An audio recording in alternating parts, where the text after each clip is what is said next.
지금부터는 사무엘하를 다룹니다. 주말 본문은 1장이었습니다. 잠시 요약하면요, 이제 길보아 산에서 사울왕과 요나단이 전사한 소식을 다윗이 전달을 받았습니다. 길보아 산은 다볼산 아래쪽입니다. 즉 갈릴리에 가까운 이스라엘 북쪽이라고 해야 되겠습니다. 또 다윗이 전달받은 곳은 시글락이라는 곳인데 그곳은 블레셋 지경의 남쪽입니다. 그러니까 이스라엘의 남서부라고 해야 되겠습니다. 블레셋의 지경이었습니다.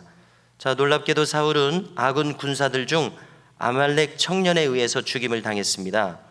자살한 것으로 알려졌고 또 아말렉 청년에 의해서 죽임을 당했다고 했는데요, 자살을 명한 것이죠. 자, 그런데 이것은 다윗의 인정을 받지 못할 일이었습니다. 사울의 명령을 따라서 사울을 해친 것이긴 하지만은 하나님의 기름 부음 받은 자를 이스라엘 백성도 아니고 아말렉 용병이 죽인 것을 악으로 보고 그의 목숨을 다윗은 취합니다. 벌을 내린 것이죠. 자, 이제 오늘 본문으로 오게 되면은요, 다윗이 왕이 되는 과정을 그려줍니다. 자, 1절에서부터 다윗의 자세가 어떤 자세인지를 우리에게 알려줍니다. 다윗은 당연해 보이는 것조차 하나님께 묻고 있습니다. 하나님께 의존적인 사람이라는 것이죠. 또 그렇게 될 수밖에 없는 것이 다윗이 하나님께 사무엘로부터 왕으로 기름 부음 받은 다음부터 사울 왕의 미움을 받아서 계속 다윗은 유리방황해야 했습니다. 그 과정에서 다윗은 오직 하나님만을 더욱 의지하는 사람으로 점점점 더 세워졌었습니다. 자, 이때도 이제 당연하다는 것은 무엇입니까? 사울 왕이 죽었기 때문에 자신이 왕이 되는 길을 가는 것은 당연했습니다. 유다 지파로 돌아가는 것은 당연했습니다. 그럼에도 묻는 것입니다. 1절을 보니까 내가 유다 한 성읍으로 올라가리이까 가지 마리이까 묻는 것입니다. 이제 왕으로 이미 지명받았던 것을 성취하기 위해서 유다 지파로 가서 왕이 되는 길을 도모하면 되는 것이었는데도 그럼에도 물은 것이죠. 자, 하나님이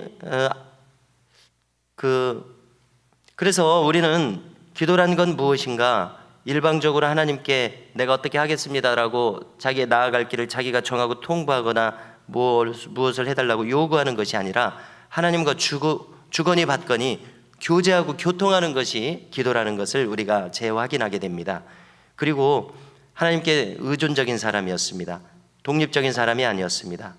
자, 아마 우리 청년들이나 젊은 분들은 인터넷을 많이 접하니까 어떤 뉴스에 보면은 댓글이 이렇게 쭉 달리지 않습니까? 작년도 마찬가지죠. 그럼 이제 쭉 달리다 보면은 신앙과 관계된 어떤 사건이나 교회와 관계된 여러 가지 이제 사건들이 있을 때 댓글이 이제 쭉 달려요. 그러면 이제 믿지 않는 사람들은 부정적인 댓글을 많이 달죠. 예를 들어서 신앙을 가진 사람들을 비난하면서 저렇게 능력이 없어가지고 신을 의존하는 그런 나약한 사람들이다, 이런 댓글을 달아요. 그런 것을 본 적이 있으실 것입니다. 자, 그러면 이제 그런 댓글을, 비난하는 댓글을 이겨낼 수 있는 견고한 마음을 가져야 되는데, 그래, 세상 사람들이 나를 이렇게 보는구나 하고 거기에 또 획 넘어가 버려요. 자, 그럼 우리가 어떻게 그런 세상 사람들의 시선을 이길 수가 있겠습니까? 오늘 이 다윗 같은 경우를 보면은 알 수 있습니다. 다윗의 생애를 우리는 다 알고 있습니다.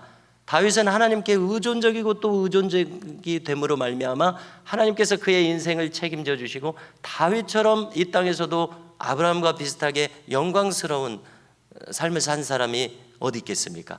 물질적으로도 엄청난 축복을 받았습니다. 언약적으로도 엄청난 축복을 받았습니다. 그 비결은 무엇이었습니까? 하나님께 의존적인 사람이 되니까 그랬어요. 하나님께 독립적인 사람들은 그 인생이 이미 멸망과 심판을 향해서 가는 길입니다.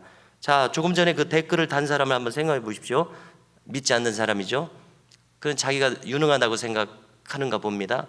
자기가 능력 있다고 생각하는가 봐요. 그래서 우리는 또 그 사람을 분별할 수가 있어요. 이 인생에 어떤 어려움도 안 당했나 봐요. 또 자기는 유능하게 지금까지 승승장구만 했나 봐요. 자, 그렇다면 이것은 하나님과 함께 동행하는 길이 아닌 것입니다. 하나님과 동행하지 않는데 그가 축복을 받았다면 그 축복이 어디서 받겠느냐는 것입니다. 첫 번째로 하나님은 의인과 악인에게 동일하게 햇빛과 물을 주세요. 하나님의 축복일 수 있죠. 그 다음에 마귀에게 영혼을 판 자는 마귀가 축복을 합니다. 그리고 그 마지막은 멸망이 되죠. 어떤 사람들이 점집에 가서 점을 쳤을 때 어떤 것은 맞고 또 앞길을 그 부적을 써준 대로 해서 또 뭐 성공하기도 하고 합니다. 그래서 처음에는 그렇게 이끌고 가다가 마지막에는 그를 멸망길로 이끌고 가는 것입니다. 자, 우리는 이렇게 분별하고요, 우리의 삶의 방향을 하나님께 절대적으로 의존적인 사람이 되는 방향으로 가야 함을 다윗을 통해서 알 수 있습니다. 자, 그러자 하나님께서는 올라가리까 이 물음에 응답을 하시기를 어디로 가라고까지도 응답을 하셨습니다. 헤브론으로 가라고까지, 성읍까지 응답하셨습니다.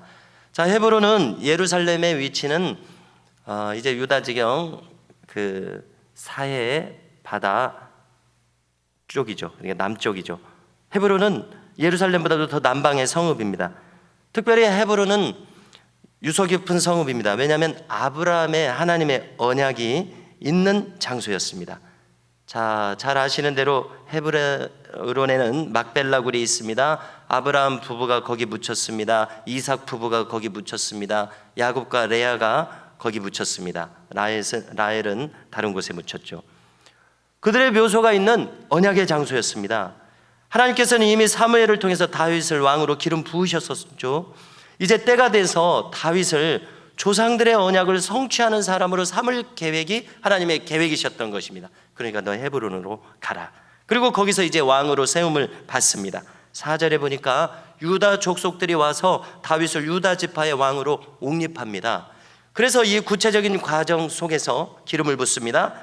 다윗은 스스로 왕됨을 선포하지 않았다는 것입니다. 사람들의 민심을 얻어서 사람들이 왕으로 옹립했다는 것입니다. 모든 상황이 무르익게 하심으로 이제 다스리는 사람이 없는 이 빈 공간에 다윗이 자연스럽게 들어가도록 모든 상황이 이루어지게 하나님께서 이끄셨습니다.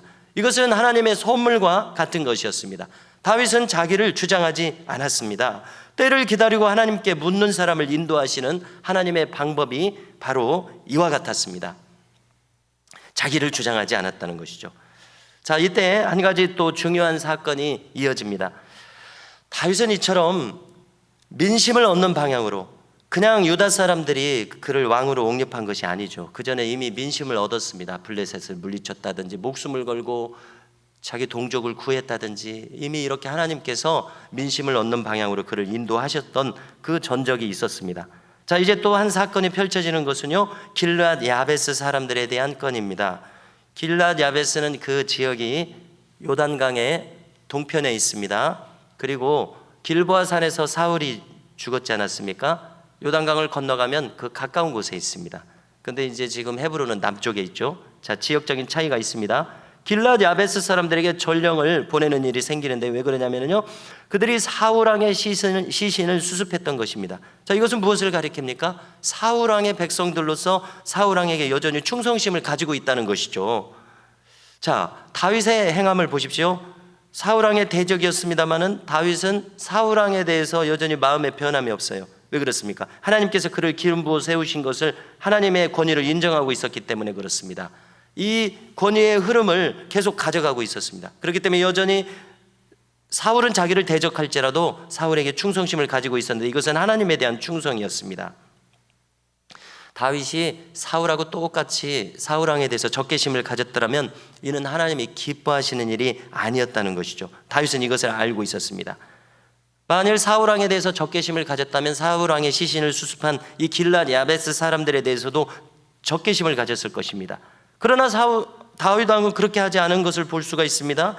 그는 길르앗 야베스 사람들에게 선대하는 모습을 보입니다. 5절을 읽어드리면요, 다윗이 길르앗 야베스 사람들에게 전령들을 보내 그들에게 이르되 너희가 너희 주 사울에게 이처럼 은혜를 베풀어 그를 장사하였으니 여호와께 복을 받을지어다.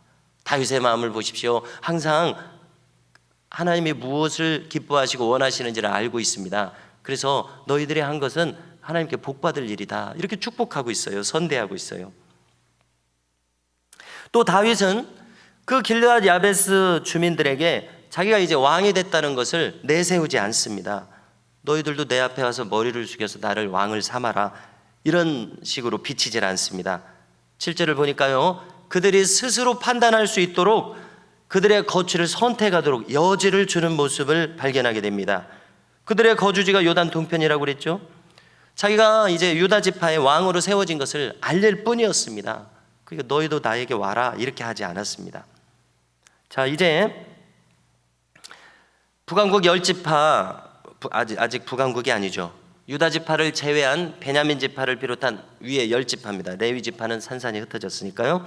자, 이 11지파요. 11지파, 10지파입니다. 10지파의 상황을 알려줍니다. 자, 10지파는 사울의 아들로 이스보셋이 있었는데요. 그가 이 나머지 지파의 왕이 됩니다. 자, 이 과정은 이스보셋의 숙부인 군사령관 아브넬이 그를 지명함으로써 이루어진 일입니다. 무엇을 할 수 있습니까? 다윗과 비교되게 이스보셋은 백성들의 지지에 의해서가 아니라 한 실권자에 의해서 정치적인 필요성에 따라서 세워진 왕이었습니다. 그러므로 그는 권력이 없었고 힘이 없었습니다. 정통성이 없었습니다. 영토 또한 블레셋에게 패전함으로써 다 뺏겼습니다. 모든 영토가 블레셋 치하에 있었다고 해야 되겠습니다. 그래서 그들은 기반을 어디에 잡기를, 수도 성읍을 잡아야 되지 않습니까? 그래서 이스라엘 땅에 잡지를 못하고 요단 동편 마하나임에 잡았습니다. 성경 다른 곳에요. 그러므로 이름뿐인 왕이었다고 할 수 있습니다. 그의 재위 기간이 2년이라고 알려줍니다. 한편 11절을 보시면은요, 다윗은 헤브론에서 유다 지파의 왕으로 7년 6개월을 지냄을 알 수 있습니다. 유다 지파의 왕으로 오랜 시간을 보내는 것을 알 수가 있습니다. 자, 이렇게 다윗이 실제로 12지파 모든 지파의 왕으로 세워지는 과정은 그저 되는 일이 아니었습니다. 쉽게 되는 일이 아니었습니다. 여전히 시간이 필요했습니다. 백성들의 민의를 얻는 과정이 필요했습니다. 그래서 이제 때가 되어 결국 북이스라엘 10지파에 의해서도 그런 왕으로 옹립이 됩니다. 그때까지 다윗은 어떻게 살아야 됩니까? 정도를 걸어야 됩니다. 하나님을 의존하면서 하나님께서 계속 기뻐하시는 길을 걸어야 합니다. 성도 여러분, 우리도 다윗처럼 이렇게 하나님께 의지하며 신앙의 정도를 걸어가는 우리 모두가 될 수 있기를 주님의 이름으로 축복합니다.